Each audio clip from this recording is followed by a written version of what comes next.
First of all, I want to thank all of you for being here.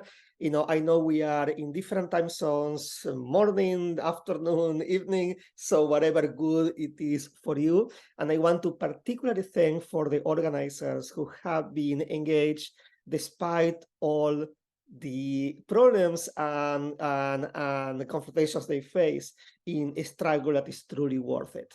So thank you, Semhar Hambre. I am probably butchering your name, sorry for that. Andrea for actually inviting me, Manuela Watka for having made the connection, and I am going to start showing a PowerPoint. So the first thing I want to say is that I am sure you haven't noticed at all, but I cannot have a very, very, very light accent. So at some point, I would love to actually buy subtitles, but for now, the PowerPoint needs to actually make and be enough for us. So let me start a little bit with the problem or interrogating the question of what narrative we have in front of us. The conflict of the Middle East, or the so-conflict of the Middle East, is presented in a particular way. And I want to ask what narrative is implied when it's presented this way, and whether or not there is only one way to understand it. You have there how the media generally present it, as two irreducible sides that they have hated each other for immemorial times. What I am going to do today is to start rethinking together about this narrative of eternal enmity. As I mentioned before, what this normative narrative usually tells us is that Jews and Muslims have hated each other since biblical times. Today, I'm going to propose an alternative possibility I will call the colonial narrative, counter-narrative, and I will explain a little bit why I call it the colonial. But for the moment, I will give you some of the outcomes that I hope to achieve in this lecture. I will show that the Jewish-Muslim enmity is largely an outcome of a global project of Christian European hegemony in place since the 16th century, and it has emphasized enmity since the 19th century. And it reproduced a structure I will soon define as coloniality. This project presents two irreducible sides that lack the political ethos to solve their issues, and only a third rational arbitrator, which is the West, can actually solve the problem. This leads us to talk always about two self-contained sides and their action, instead of thinking about the structure placed by the one who creates and who considers itself an arbitrator. A side, I will argue here, that is too big to be seen. And this particular concept I take from Columbia professor Gil Hochberg. I will argue that the refusal of many of us of accepting our placement, being Jewish, placement of being Western, or wherever you are placed according to how the West see you, is persecuted as a betrayal. A betrayal of what? Western responsibility to Jews after the Holocaust, Jewish responsibility to the Jewish people. This betrayal, I will argue, is dangerous because it shows that alternative bodies or solidarities might be out there, and when we actually emphasize on them, it might disclose crack in a structure that was forcefully naturalized. The conclusions we are going to arrive is that what is called an eternal hatred between Jews and Muslims is not coming from biblical times, is not eternal, but is actually only between 70 to 180 years old, depending on the different readings. Historically, has been a strategy in order to occlude one history, what I will call the Judeo-Islamic civilization, in order to naturalize another one, which is the Judeo-Christian civilization, in order to justify a colonial project. Zionism is one Jewish political project, and I don't want to dismiss it because that will be exculpating those of us who are Jews, and I want to take responsibility, but it's not the only Jewish political project. The problem, it claims universal political representation and global Jews, and this universal claim resists the historical record. Zionism is its political form is a Western project launched in Basel, where this talk is happening in 1987. And like a Western project, it requires to include all other alternatives, all other Jewish political projects. I will argue that the actions of pacification of Western power are not salvific, but structurally were the cause of the problem.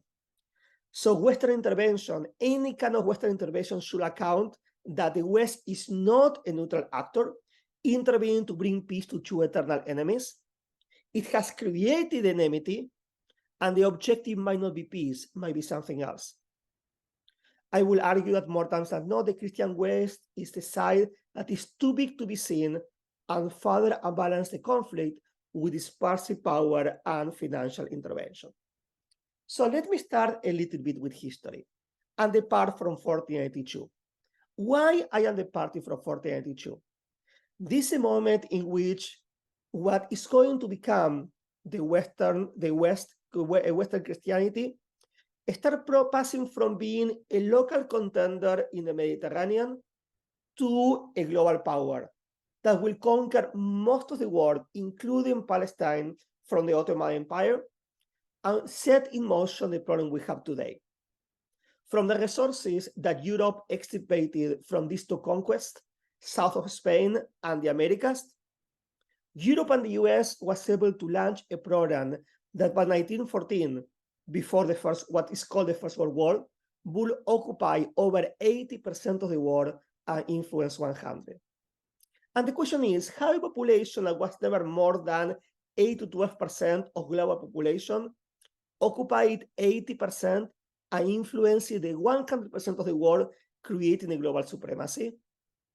I will argue that it is through extirpation of resources and collaborationism, but also by changing, constructing, and naturalizing an idea of global order. And in order to actually engage with this construction, Western Christian theology was a key. Why I argue it was a key? In the 16th century, the Christian West attempted to divide the world population in three different groups. The first group is the people who possess the true religion that was Western Christianity.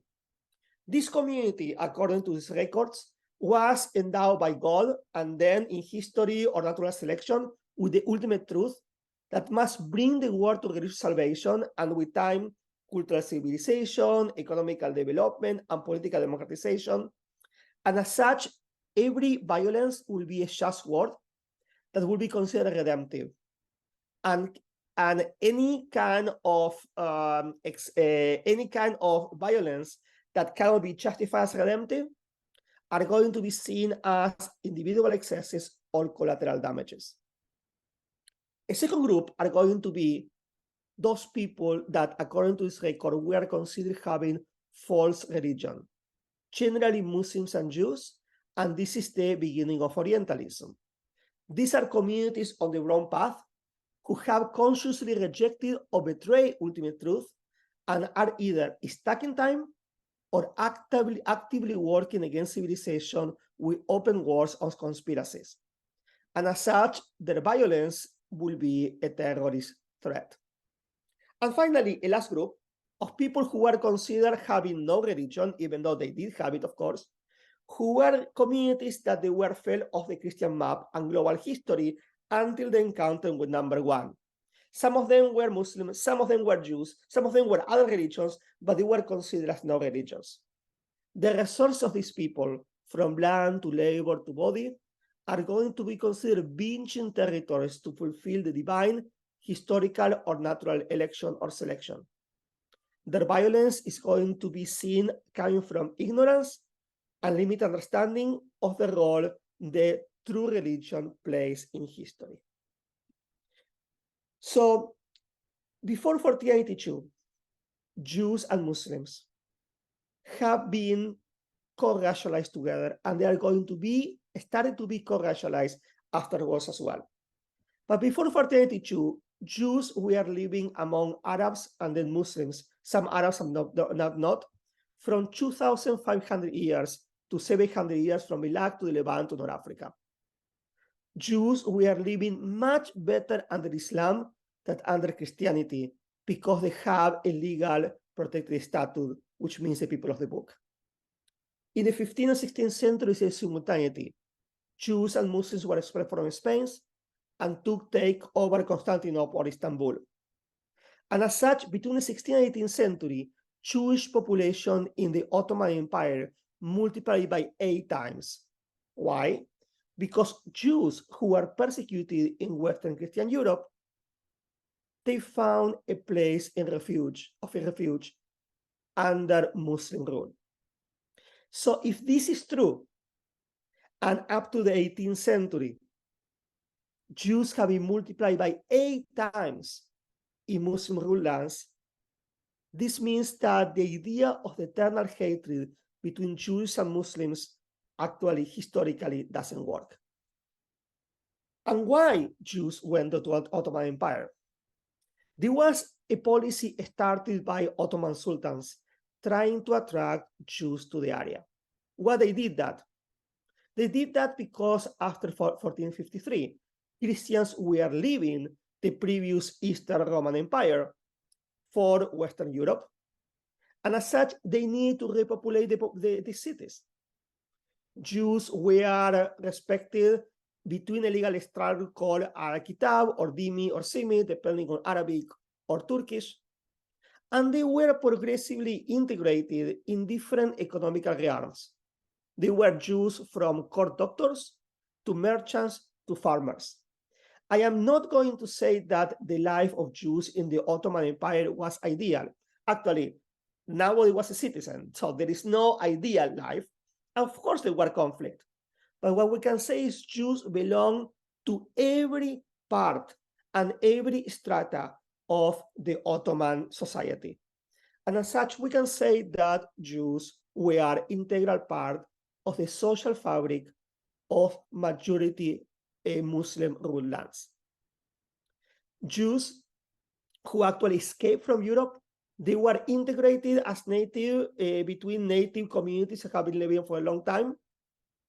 And these native communities have been living sometimes in the same place for over 2,000 years, or at least 1,000 years, or at least 500 years.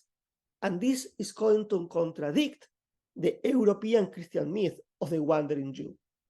The Jews who were living under Islam, more times than not, they were not wandering, they were settled, and they were an integral part of the Muslim societies.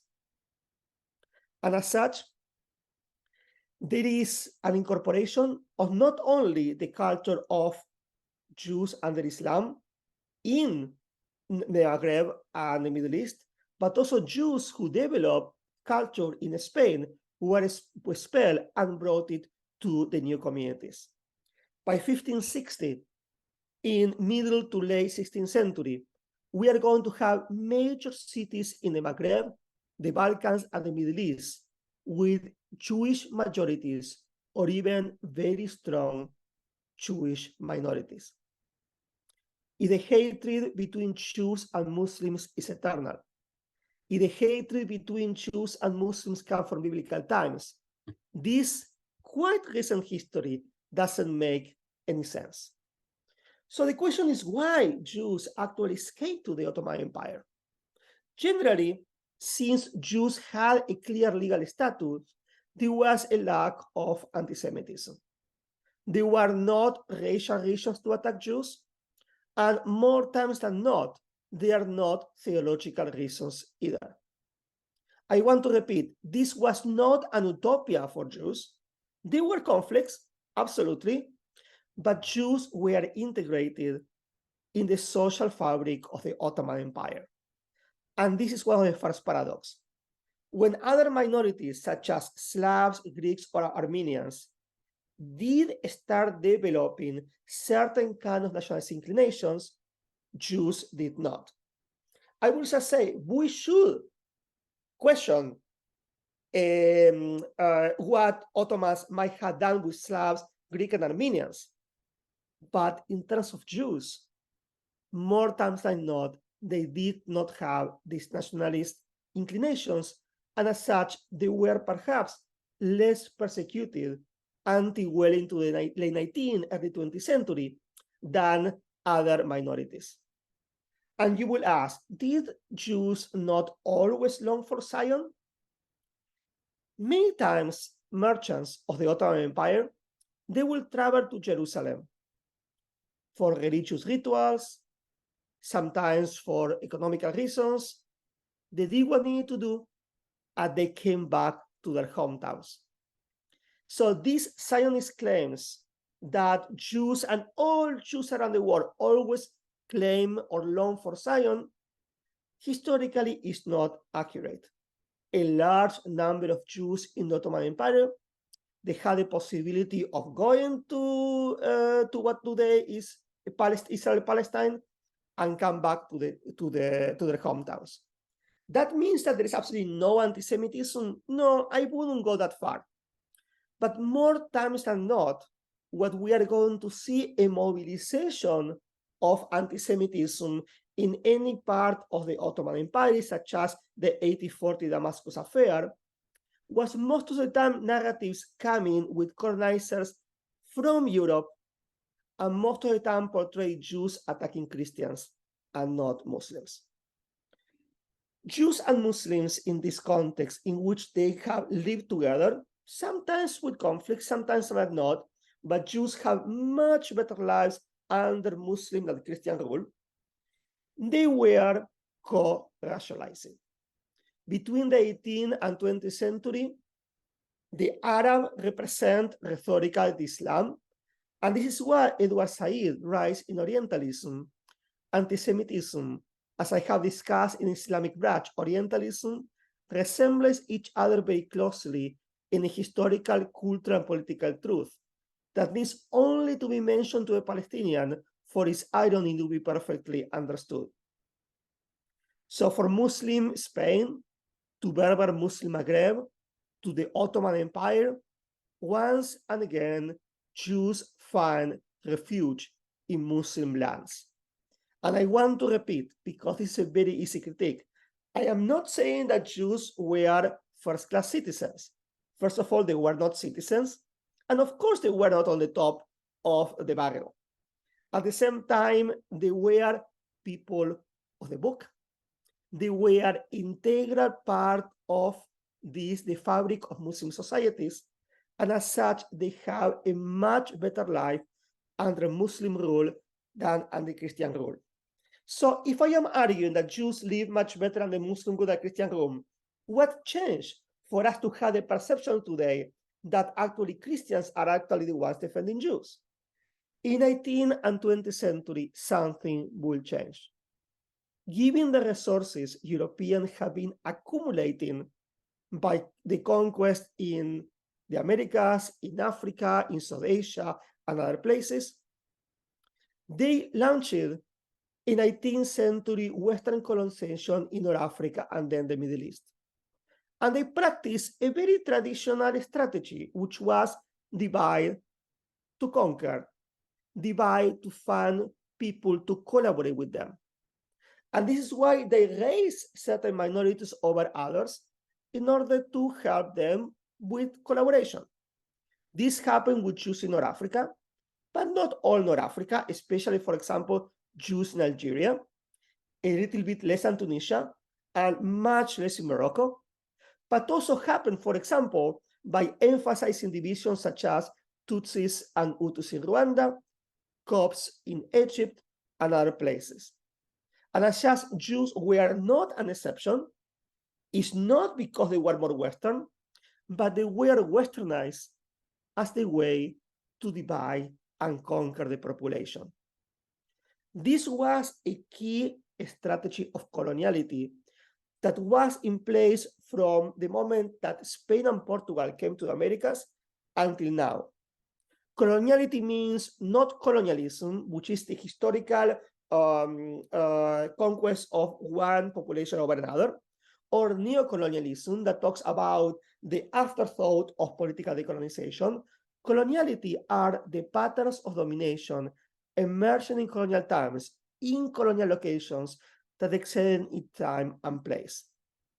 And one of the strategies of coloniality has been to divide and rule by elevating strong minorities in order to help them rule over others. But I will argue that the tie between Jews and Muslims was not broken until the 20th century. It is not after 1948, during al-Nakba, or especially, I will argue, 1956 crisis for the Maghreb, in which we are going to see the complete divide between Jews and Muslims. Why I am saying that this division even didn't happen until the 1940s? It's because Zionism is not the only Jewish political project. There are other political projects throughout the world, and some of them were international revolution, and some of them were engagement with political anti-colonialism. So, for example, in Egypt, in 1870, Yaqub Sanua, I forgot the family name there, sorry for that, who was a Jew, a journalist of a leading publication called Abu Nadara, who proclaimed a slogan that became very famous, and the slogan was Egypt for Egyptians.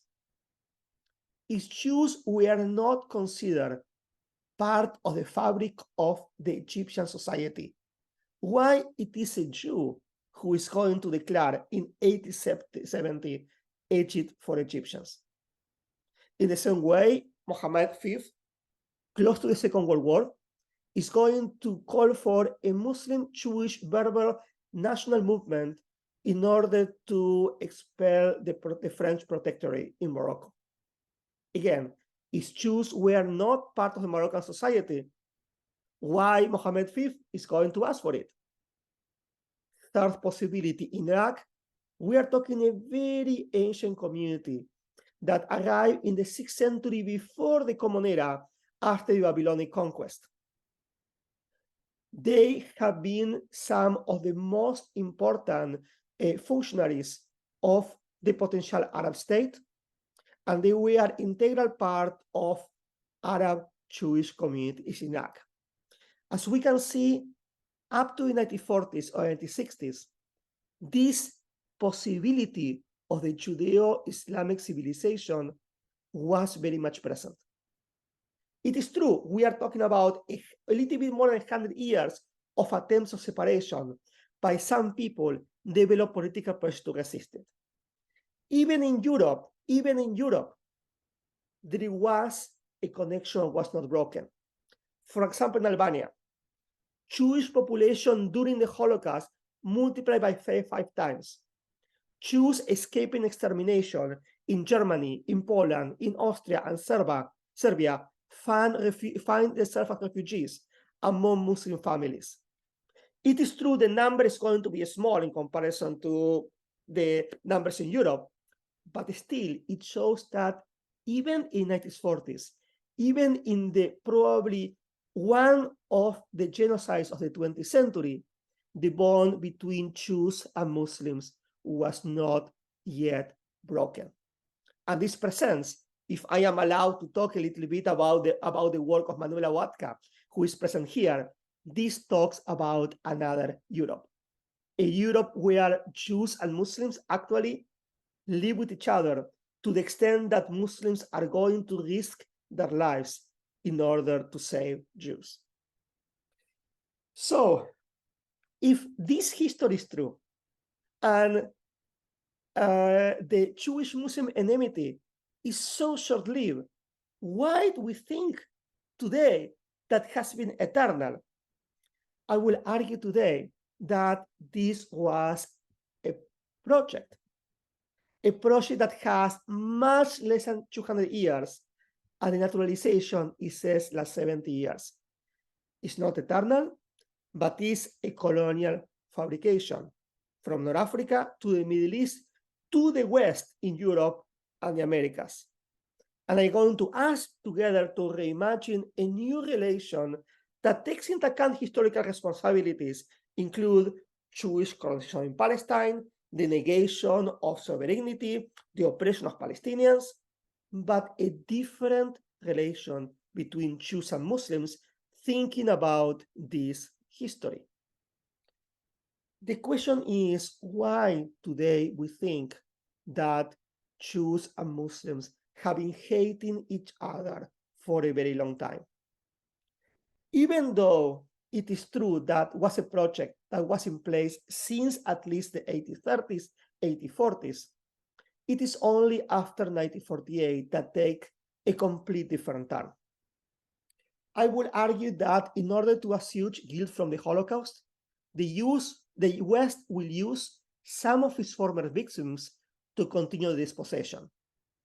And working, I don't know if it's around here, the work especially of Anya Topolsky, we are going to see that there was a construction of a Judeo-Christian tradition that until then was used largely as an anti-Semitic statement, but a new idea of a Judeo-Christian tradition in order to occlude the Judeo-Islamic civilization or tradition. Israel will uproot most Jews from what they consider dangerous Balkan, Maghreb, and Middle East. And while Palestinians were expelled and today put under colonial military regime, Arab Jews became second-class citizens of the Jewish day. The invention of the Arab-Jewish eternal hatred is a consequence of imperial powers. It's a consequence of the long-standing colonialism, first of all of the French, and later on from Western, ultimately American discourse. But now the West, that is the one that built this enmity, presents itself as an arbitrator. I am not so sure if there are sides here or not, but if there are sides, there are not only two sides. There is a third side, the West, that perhaps is a side that is too big to be seen. So historically, how they build this enmity? 1956 is a time of a real break that many times we forget about. It is true that the Nakba produced a number of refugees, a number of killings, and numbers of atrocities that we need to confront. And in addition to this, in 1956, during the Suez Crisis, is going to be the first time that openly the state of Israel is going to side with Western powers against Egypt and Palestinians.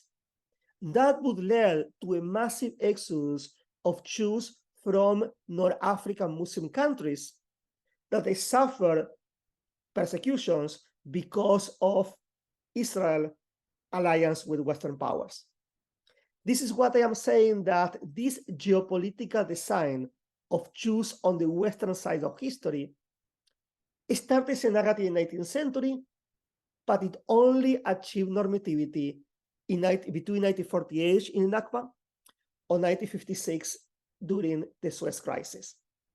In 1967, we are going to see an emergence of a narrative that was recovered in October 7th, which is the narrative that all Jews and all people of good around the world should mobilize in order to support Israel, a representation of all Jewish people. Israel represents some Jewish people, but not all Jewish people, I would say even not the majority, because of the fear of a new Holocaust. This narrative obscured and occlude what was happening there, and who was the victim, and who was the victimary. Between 1970s and 1990s, there is going to be, during the Cold War, a growing consensus that Israeli violence is going to be Western violence, and as such is going to be redemptive, and Palestinian violence is going to be seen as terrorism. And this was supported by heavy institutionalization through museums of the Holocaust, through educational programs, through support for and influence in for example, American European politics. And this is what the time in which the Westernization of Jews reached a complete normalization and naturalization. But even then, justice will always create cracks of the system. This is why in the last 20 years, we have seen, along with Palestinian struggle, a universal support for Palestinian struggle, young people in the Jewish community starting to question, to interrogate what was the role here. As such, we are going to have a little more of long-standing organizations such as Jewish Voice for Peace, but also other organizations coming in the last years, such as If Not Now, Judaism in Our Terms, Tzedek Chicago, and many others, that they are going to question this narrative. I am not saying that I endorse everything every organization does, but these organizations show that it is not only about Palestinian struggle, it's not only about global support for Palestine, but also among Jews who are coming back to a narrative saying, we have in place in a Western space, we don't identify ourselves of being. I will have 2 slides more, and later on I will hopefully be able to engage with you in dialogue. And the slide before the last is going to think a little bit about some paradoxes of the Jewish-Christian enmity. Let me reflect on this with you. There is a paradox in the way Muslims are presented. Muslims are presented as intolerant fanatics, when historical relation with Jews shows actually the opposite. Historically, Jews live much better in Muslim-ruled societies than Christian-ruled societies. And that is a paradox. Palestinians are negating sovereignty because of what Jews will suffer, when traditionally Muslim rule was a guarantee for Jewish life and not a threat for Jewish life. Christianity or Western Christianity was the threat and not Muslim rule for Jews. Jews today, globally, even someone like myself who are coming from the global south on social activism and academia in the global south, we are naturalized as Western Judeo-Christian. And this is the paradox. Pre-Holocaust persecuted or annihilated Jews, we are largely persecuted and annihilated by a Western Christian project that ultimately used national state terrorism for a genocide we call the Holocaust. And as such, what the Jewish project called Zionism, one of many Jewish projects, but perhaps the one that has taken the more strength, is doing now, instead of objecting to the power of the nation, the Christian nation state, is endorsing the idea of the nation state that can commit a genocide. For Christians, at least Western Christians, more than Christians, or the Christian West, is presented as the only rational actor and moderator, the only one who can actually moderate between these two sides who have hated each other for a long time. The problem is these sides did not help each other in a long time. These sides are not extreme sides, and the borders have been historically very porous. So the question we should ask is, when the West intervenes, is to find a solution or is for something else? Is the same one that created the problem the rational moderator to find a solution, or the solution should be somewhere else and the West is trying to do something else there? One of the paradoxes is about Christian Palestinians. Many times they are just ignored as if all Palestinians were Muslims. When they are recognized, are only going to be recognized as found to be saved for the fanaticism of terrorism. And this negates the agency upon the historical Christian Palestinian communities in Palestine. And finally, something that a lot of people present here are suffering. Those of you who belong to the second, the third, or the fourth of these groups and refuse this logic are considered that they are betraying civilization and they are persecuted.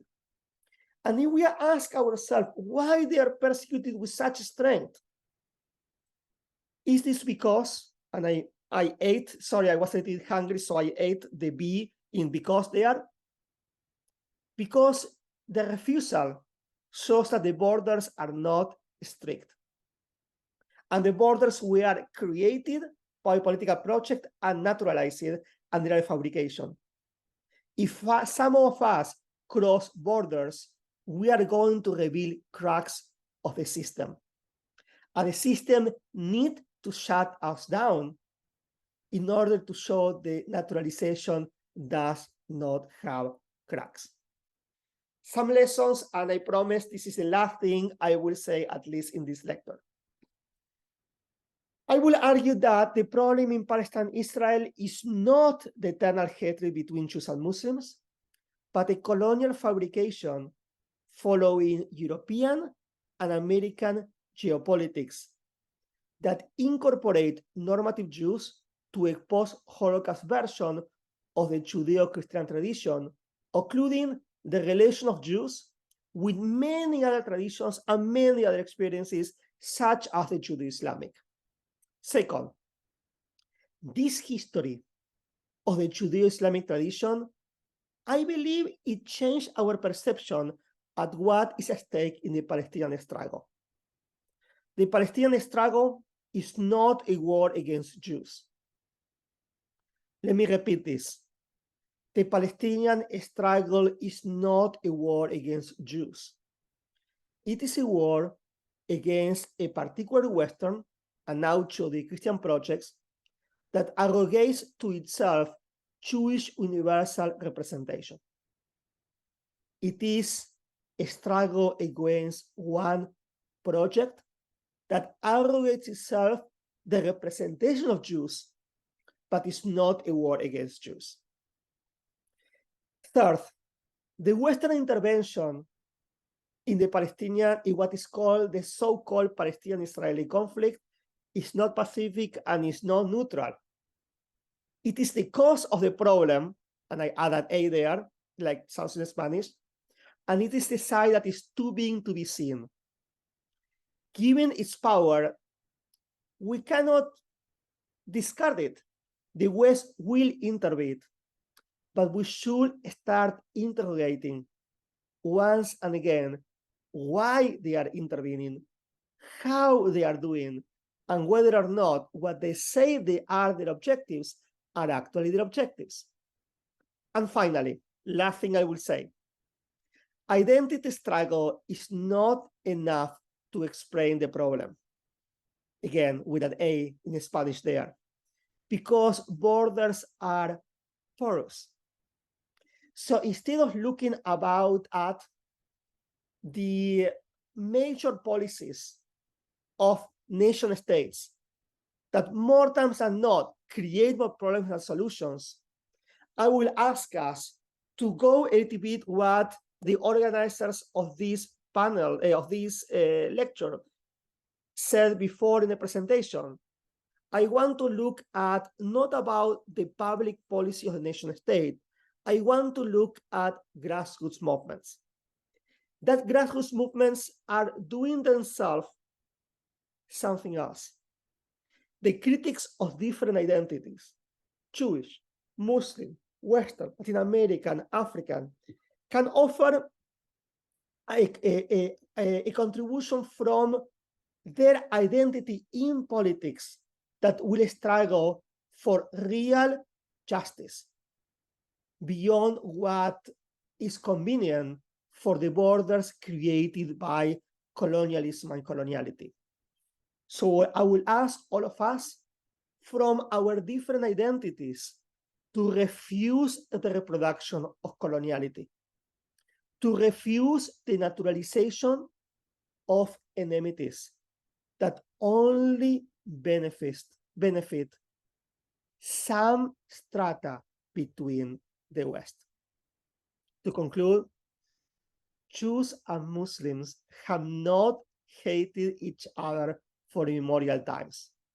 The so-called Israel-Palestinian conflict is not an outcome of the eternal hatred between Jews and Muslims. The so-called Israeli-Palestinian conflict, it is an outcome of a global political design of Europe and later on the US, and we need to refuse in order to create alternative solidarities. I want to thank all of you for your patience, and I really look forward to your questions and our conversation. Thank you, everyone. Thank you so much, Santiago. Thank you for this really thorough revision of history, and it's really, really interesting, and to have done it in such a short amount of time. Thank you so much. I would just go ahead and open the floor for questions, interventions, thoughts. Please feel free to unmute yourself and go ahead. Thank you so much. This was so enlightening, also from the point of view of how much historicizing things can do for something that is being projected back into history, but in an ahistorical way. So I'm really grateful for the rhetorical insistence on how, yes, this needs to be historicized, but it's not eternal, which is the wrong kind of historicization. So yeah, I think that was beautifully done.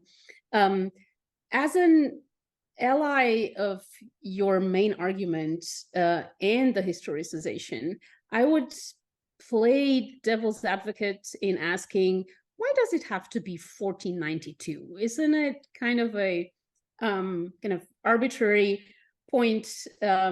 Sure, it's European colonization, but isn't it centering the West again? Why the insistence on that? Can you tell us more? Thank you, Manuela. So for those of you who don't know, we have been with Manuela 20 years ago in the context of the emergence of the modernity coloniality at the American school that present 1492 as the core. And since then, we have been thinking together whether or not this is a good starting point. And I think is an excellent question that actually we need to struggle with. Part of what didn't make it to this lecture, otherwise, would have been eternal, and I am not that interesting, okay, is that a little bit of what I'm working right now. There is absolutely no question that what is called the Crusader spirit, for example, precedes 1492. And as such, it is impossible to think about the rhetoric of the French colonization in North Africa and later on others who came to the Middle East without thinking about this Crusader spirit that somehow pushes us a little bit further at 1492. And in this way, Manuela is completely right. But let's play devil advocate or the devil advocate. There is certain kind of terms that happen around, I would say, the 14th and 15th century. The people who have studied very well the Atlantic have insisted that in 1492 we are going to be in attendance of what they call an ontological term. That Manuela knows and can explain much better than myself, but I will still try, which is when people are understood, are questioning their humanity, are understood as the question of the humanity of people make them, it's too early for me in California, but when the people are interrogating their humanity, these people are going to change from being understood as people who are rivals to people who are subhuman, and they can be converted into certain kind of merchandise. Okay, I will say very briefly. Okay, I will say very briefly this because most of the time when we think about ontological term, that many times affected, first of all, people consider Africans and people consider natives, and later on will be extended to Jews and Muslims as well. There is going to be a parallel term for Muslims and Jews in the 14th and 15th century, which is going to be the genealogical term. This genealogical term will presume, against Augustinian theology, that people who are going to convert to Christianity are always going to be suspicious of not going to be able to actually make it to the other side. And this is why the phenomena that we actually had in attendance during that time is called the new Christians, where they're going to have an impure blood that is going to be able to actually access. This is why I will say that even though we are going to see a long-standing tradition of the Crusader spirit, a long-standing tradition of Christian-Muslim rivalry, which, by the way, found most of the time Jews on the side of the Muslims, not on the side of the Christians. Most of the time, not always, you know. I will agree that 1492 might not be the time. I believe that a little bit before 1492, and I will agree with this, you know, perhaps in the 14th century, we are going to see this genealogical turn that will presume that no matter how much Jews and Muslims are going to try to become Christians, they will not be able to do it because of the impurity of their blood. This genealogical turn that a number of people in European critical race studies are exploring right now present a parallel to the ontological turn in the Atlantic. And as such, I would just say that 1492 is still a symbolic moment at the level of discursive level of constructing, okay, that impossibility, and constructing the limits of what is the West and what is not the West, what's the Christianity, what is not Christianity. The second explanation for this is about something that I know we discussed with this Manuela, but I will bring it to everyone else, which is the material. The question is whether or not, without the resources extirpated from the Americas, Europe, the Americas, and also the extirpation of resources from Muslims and Jews in the Iberian Peninsula, Europe would have been able to launch a global conquest. I will just say that Manuela object is saying, okay, we need to look at the numbers, okay, and the resources, how they pass or not pass. So Manuela is a much better sociologist I am, but, okay, we do know that special resources enable certain kind of accumulation, not that Marx will call primitive. We do know that the conception is problematic, that primitive is not primitive, it's already capitalistic, an accumulation that allowed that conquest to happen. So both at the level of epistemology and at the level of materiality, I believe 1492 is a good point of reference in order to talk about the change of Western Christianity of being a local contender to a global power. Now, can we discuss histories and times? I just think that I am more than open to do that. I still believe 1492 is a good point of reference for epistemological and material, the launch of the epistemological material and material development. Make sense? There's a question in the chat. Yes. What efforts has the State of Israel done to push this narrative of Jewish-Muslim hatred, if any, and how does it fit into their current efforts to have better relationships with other Arab countries? Okay, thank you so much, another one for the question. There is a number of wonderful scholars who have done this kind of work. So let me just name them and later on bring some of the arguments, if you don't mind. The first one is Ella Shohat. The second is Gilad Jar. And the third one I will mention is Gil Hochberg. And the fourth is Amir Al-Khalai. Very, very happy for everyone who wants to know more about this. Send me an email. You can Google me. My email is very open. Send me an email. I can send you the bibliography. Let me just say that I learn from these people. Okay, so and now we do. Okay, Ella Shohat particularly is particularly helpful to think about why it has been so important in order to make of the Arab Jew an impossibility. This conception is that there is a need of presenting clear borders of who is in which side. So Arab Jews are going to be seen as second-class prospective European Jews, but not yet there, in order to be upgraded, okay? But completely separated from their Arab background, to the extent of imposition of Hebrew, of negation of the Arab language, and the separation of the new generation. So we are going to see through different process of education, public discourse, co-option, cultural celebrations, we are going to see once and again the State of Israel has tried to make of that point of connection of the Arab Jew an impossibility. So the Arab-Jewish divide becomes a terrain even to talk about the representation of Jewishness through Western Europeanness and the complete erasure of Arab Jews, call them just Jews who happen to be Muslim lands, no Arab Jews. Okay, or Jews from not only Arab, we have Iranian Jews, we have other ones, but let's just call it Arab Jews as a more general term, even though it's not, it's Arab culture in general is not particular in some cases. So this has been a political attempt that has gone through, at least by now, almost 100 years, making this an impossibility. And now, the closeness of Israel through the Abraham Accords and other aspects is just part of the traditional Western attempt of finding among colonial population or some elites that they are going to be collaborationists in order to show that the Western path is the only path possible. So these Westernized elites of these very rich countries have a lot to earn from being seen as Westernized, and the normalization of relation with of Israel is a path to actually do it.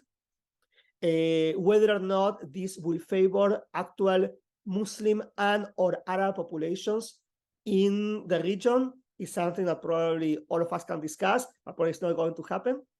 But I would just say that there was an attempt of eradicating everything that did not look like Western Jewry in order to justify the state of Israel as a post-Holocaust reality. So the Arab Jew became an impossibility, and the current attempts are just the all divide and conquer strategy of colonial powers, trying to offer incentives for Westernization that, as we know, because of the Maghreb, because of the Americas, and because of now the Middle East as well, will only favor a very, very small number of elite, and the rest of the population will see no advantage. So, Narwan, did I answer? Wonderful, thank you so much. So I will read now Pat's question, okay? How do you speculate that the state of Israel will evolve if the power of the West declines as a global power moves from unipolar to more multipolar? Thank you so much, Pat, for the question. I am Argentinian, and there is a particular writer I love very much. I don't like very much Borges. Sorry for everyone who is literature. I love Borges. I think he's an amazing writer. I just don't like him very much. I like kind of his opposite, which name is Ernesto Sábato. Ernesto Sábato is a left-wing writer who was the presider of the commission that investigated the people who fight against state terrorism, Western-based state terrorism dictatorship in Argentina. And Ernesto Sábato has in his novels a wonderful phrase that I mentioned before to our organizers, but if you don't mind, I will repeat here. He mentioned that to be a prophet of the past is very easy, to be a prophet of the future, not so much. If you want me to be a prophet of the past, oh, I can do it. I can read history, I can do the things. If you ask me what will happen in the future, honestly, I have no idea. And most of the time, if you go with me to a casino and I tell you, put all your money in black, please put it on red, because I am always wrong. I am always wrong about the future, okay? But let me try something, even though I cannot secure it's going to happen, and probably it's not going to happen, okay? I will just say that Western power is in jeopardy. There is no question about this. Now, what I believe is in jeopardy is Western monopoly of Western strategies. I am not sure that the Western coloniality is in jeopardy. I believe that other emerging powers, such as China, might have I would say, a selection of coloniality resources, take into account what they are doing, for example, in Africa or what they're doing in Latin America. And as such, it's not necessarily multipolar. It might be multipolar, but coloniality is still there. It will be different and can evolve differently. So I would just say that this emergence and break of Arab-Jewish and Arab-Jewish divide happened during the Cold War, where the West didn't have the monopoly, unless you presume that the Soviet Union was also the West, which could be argued. I will just say that things might change or not, but for Westernized capitalist society, Israel is a guarantee of a friendly player. And I don't expect that to change, even if other multipolar players come into discussion. Because the question is not so much about who is in charge, which is important, but also what objective people are persecuting and going after. So even though Europe has fallen in political power, Eurocentrism is still very present. And the fact that the US power might go down, that doesn't mean that American type of power is going to go down. So I wouldn't be, I wouldn't necessarily think that a multipolar world that is still capitalistic and still mobilized coloniality will change the dynamics in the so-called Middle East. I truly, truly hope I am wrong. And taking into account of everything I have predicted in the past, probably I am wrong. But let's see what happens in a few years. Yeah, let me add one thing, sorry, if you don't mind, something to Pat. So Walter Mignolo has been, a few years ago, developed some engagement with China, multipolarity, and the idea of decolonization against de-Westernization. And I think he has published a few blogs and later on books, so he might be a good source to think about whether or not politics will change in the context of de-Westernization without decolonization. Make sense? So Walter Mignolo might be a good conversant partner for that. Yeah, the question from Pavel is, could you elaborate a bit on the relation between Christians such as Armenians and Greek and Jews under the Ottoman Empire, especially at the beginning of the 20th century? Yeah, thank you so much, Pavel, for that. I am truly not an specialist on this. Armenians or Greeks, it is the bibliography that I have read. It's not my research. This is why I don't want to venture myself too much, okay? The bibliography I have read about the late 19th century, early 20th century Ottoman Empire is that these populations, of course, most of them Christians, you're right, but not only, have certain kind of nationalist aspiration, certain groups, no? And that led to a particular struggle with the Ottoman Empire that led to the genocide of Armenians as well. So I am, in my lecture, I point this out because I want to make clear I am not an apologist of the Ottoman Empire, okay? I just think we need to analyze the Ottoman Empire, things bad and good, I would just say that in terms of Jews under Muslim rule, they were much better off than in Christian lands. That is something that virtually nobody will discuss it. Okay, or very, very few people. Now some apologists will discuss it. Memmi, the second Albert Memmi has certain kind of very, very Arabophobic and Islamophobic elements there. But besides that, very few people will discuss it. But I want to emphasize that the Ottoman Empire did not treat all the minorities the same way. And the minorities show nationalist inclinations many times, and courts know this very well, of course.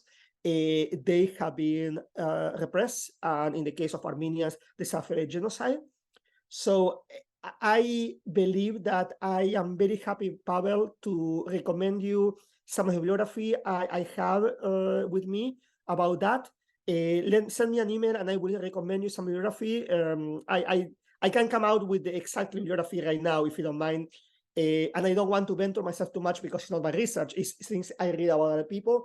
What I do know is that when the nationalist groups, they were repression. And I want to emphasize the Ottoman Empire was not a panacea, was not a utopia for many people. For Jews, was much better than. but for others was not.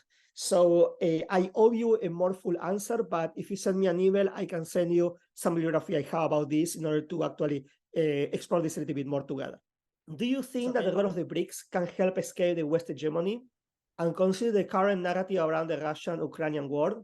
Thank you so much for the question. You know, this is something I am more familiar as well, because also in Latin America, the presence of Brazil in the BRICS was very, very important. And as such, there was an attempt of changing globally. I would just say that the history of the BRICS promised a few years ago a potential alternative. And I will just say, I will connect Daniela's your question with Pat's question about whether or not the BRICS presents a decolonization or a de-Westernization. De-Westernization is this process in which you take some capitalist elements of the West and you move them from a multipolar front, and decolonization will be to question even the presumptions of capitalism, national state, and elements like this. I would just say that early on, when the BRICS came as an alternative of contenders, I would say of power, of contenders, I would just say like India, Brazil, and I would just say that there was a promise. There was a promise in which I pay very close attention, because it was something.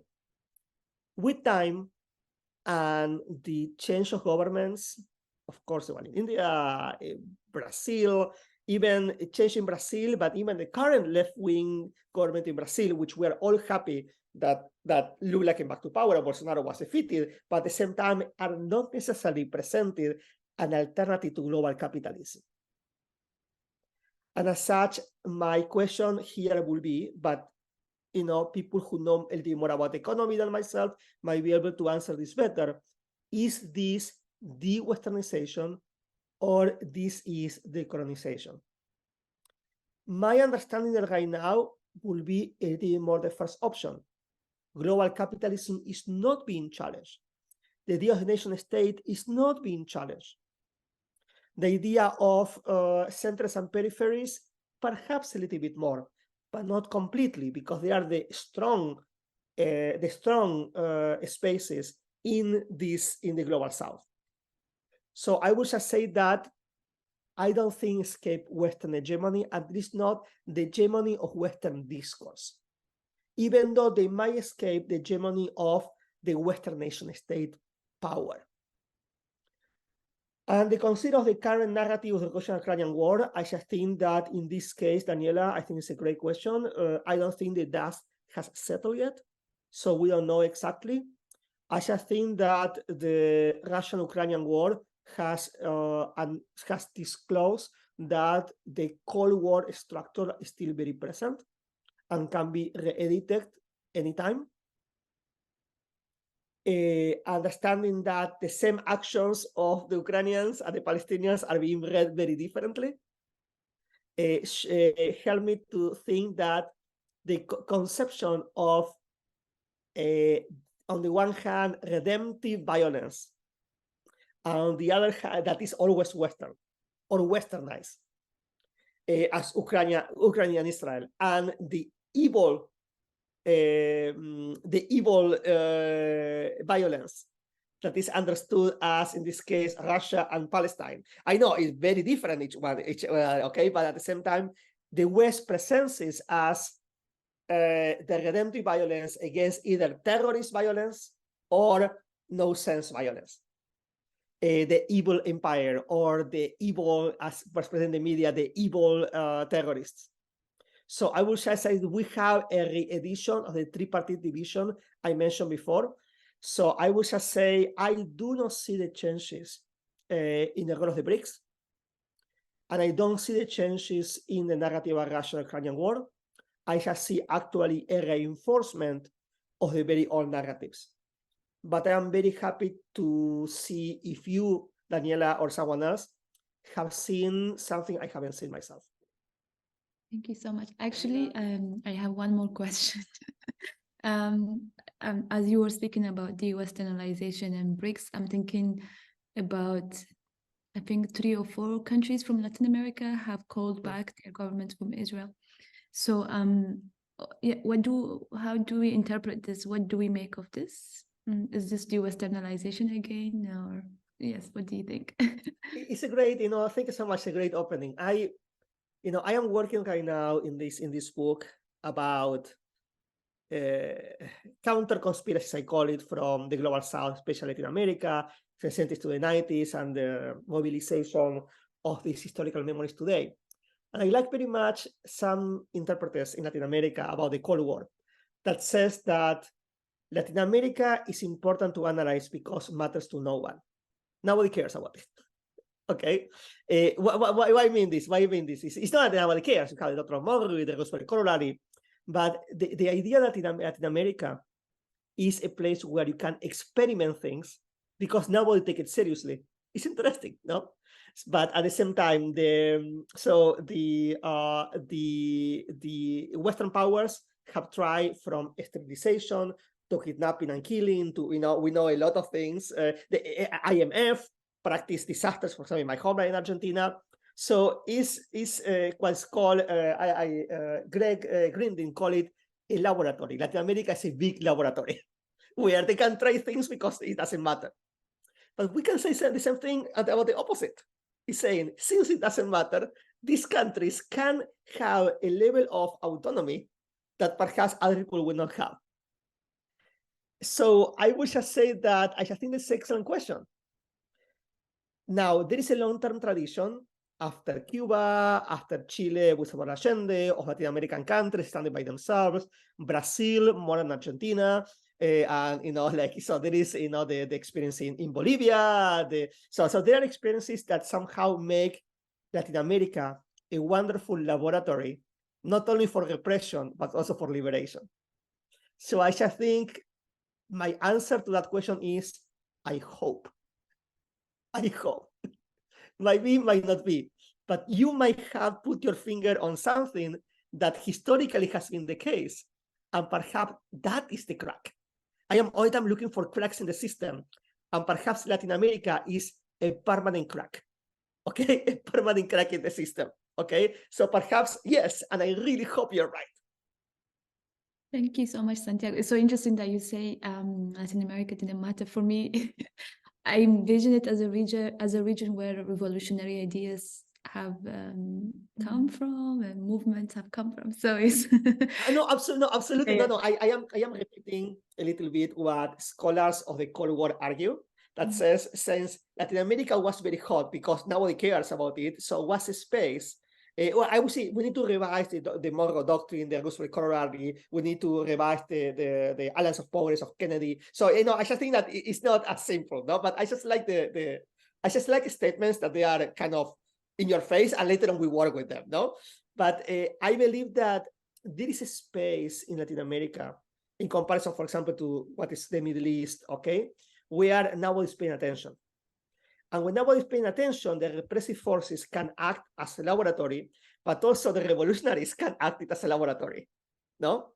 And I just think that this is why I am very interested in Latin America, but not Latin America as a silo, but Latin America as Latin America and relations with everyone else.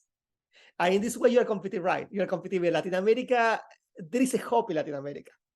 At the same time, the question is how much we are reproducing the idea of the Americas as the new world against the old world of Europe. Makes sense? So we might be falling into narratives that are complicated there, no? But at the same time, you're right. Latin America is a possibility. I feel I can do the work I do, not despite, but because I'm Latin American, because I have like a space. And when people look at me and they don't make sense for many people, and people, yeah, he's Argentinian, whatever, this is what they do out there. I say, okay, fine, I go under the radar. So great, they don't persecute me as much. And he has an accent, makes sense? Everything is done with an accent. Fine, great, don't come after me. So I just think that there is a level of autonomy that you have pointed your finger there. It's really, really good. But you might see potentialities about this that I might be a little more suspicious, but I am older, and when you get older, you get more suspicious about everything, perhaps. So this is why, just with all the strength, go for it. How do we mobilize on issues of decolonization, not just de-Westernization, but specifically on issue of what's going on in Palestine now, in spite this consistent silencing from institutions, from universities, from media. So it would be nice to have some collective exchange or discussion on this, because this is something that we would really love to get some ideas for. And also, if people have experience from other institutions, it would be great to hear your experience. Yeah. Or from your experience, Santiago. Let me just throw something just to start, because I believe that this is an area that we all need to contribute, and I'm very happy we still have a number of people here to contribute. I criticized before Albert Memmi, who is my alter ego a little bit, but now I will say something nice about him, okay? Because he does have a few good elements. When analyzing global oppression, what he's saying that the problems are global, but the solutions may thus need to attend for the local. And I believe that that perhaps is something that we need to think about. There are some problems we all identify as are narratives that go across different spaces, different materialities, different identities. But at the same time, those of you who are in Europe, those of you who are in Americas, different time of America, those of you who are in the Middle East, they might need different solutions. And the question is how we can identify the problems and later on collaborate with each other in strategies that might work in one place, might not work with another. For me, the key thing is to create a network of permanent reflection and permanent collaboration. Because some things are translatable, but need to be translated. This is why a global network is the most important thing. Your point on this global problems and somehow finding a local solution to local constraints. Yes, 100%, different levels. I was listening to a meeting that was had in the United States by Black feminists for Palestine, where one of the feminists specified what real experiences in terms of global colonial violence are so coordinated, are so inspired by each other, and are so tight with each other. We have local problems, but yes, also is to identify this coordination of violence, especially across settler-colonial spaces. I mean, right? So it's something that it came to me as you were saying. Yes, there's also this finding a balance between identifying the local issue, but also understanding that the violence of colonialism has been relatively coordinated and in a way uniform across settler spaces, at least. Yeah, sorry, it's just a thought. That is completely true. The accusation against my work many times is, okay, what about the local? Because as you see for my work, I jump from location to location. My argument, just wanted to point out, for example, that when you are talking, for example, about the possibilities of talking about what anti-Semitism means or not today in Germany and the US, it's still, for example, different. No, I'm talking about two extreme cases, no, but in the US, even though we are seeing more advance into proscription of voices, still some space for academic freedom that is falling apart very quickly, okay? But still some space is there. Where in Germany, we do know that there is a state apparatus presented a particular reading of anti-Semitism, that people are going to be accused of being anti-Semitic for not following that very, very strict one. And most of the time that fall into immigrants, that fall most time into people of the global South, which is paradoxically, the people who committed the Holocaust are the ones who set the acceptable discourse about anti-Semitism or not against people who have nothing to do with it, and also, like M. Cesar says, might have suffered samples of it before Jews in Europe, okay, and after, before and after, and during, okay. So this is why I'm saying that sometimes we need to think about this. Perhaps people in the US will have a level of freedom, even though each time less, especially what happened with the student groups in Columbia University, okay, that the people in Germany. This is why I try to think, okay, let's think about the global problem. The connections you are mentioning are completely right, but later on, pay attention to the local in order to help each other to develop multiple strategies. Maybe I can also, if I may, share something. It's more sharing rather than, yeah, it goes into this reflection about how important it is to localize also decolonization. And currently I'm based in Nairobi. And last weekend I went to a pro-Palestine event in an informal settlement, which was really like organized by local activists in that informal settlement. And the room was filled with children who were all watching like a documentary on Gaza, but also afterwards they talked about the parallels between settler violence in Nairobi against people who were living in informal settlements and Palestine, but also more importantly, how East Africa and Kenya is connected to the state of Israel and to the violence committed against Palestinians. And I found it so like inspiring to see that it's in such a different context and, you know, also a non-academic space and a really bottom-up initiative where people in these informal settlements are taking a stance and are seeing solidarity with people on the other side of the world. So yeah, I just wanted to share because I was really touched by this experience. Thank you so much for that contribution, Nora. Really, truly inspirational indeed. I think that's a nice conclusion for the event. Thank you so much, Santiago. This has been really insightful and incredible discussion. We really appreciate your time and for making it happen such short notice despite your travels. Truly grateful. Thank you so much.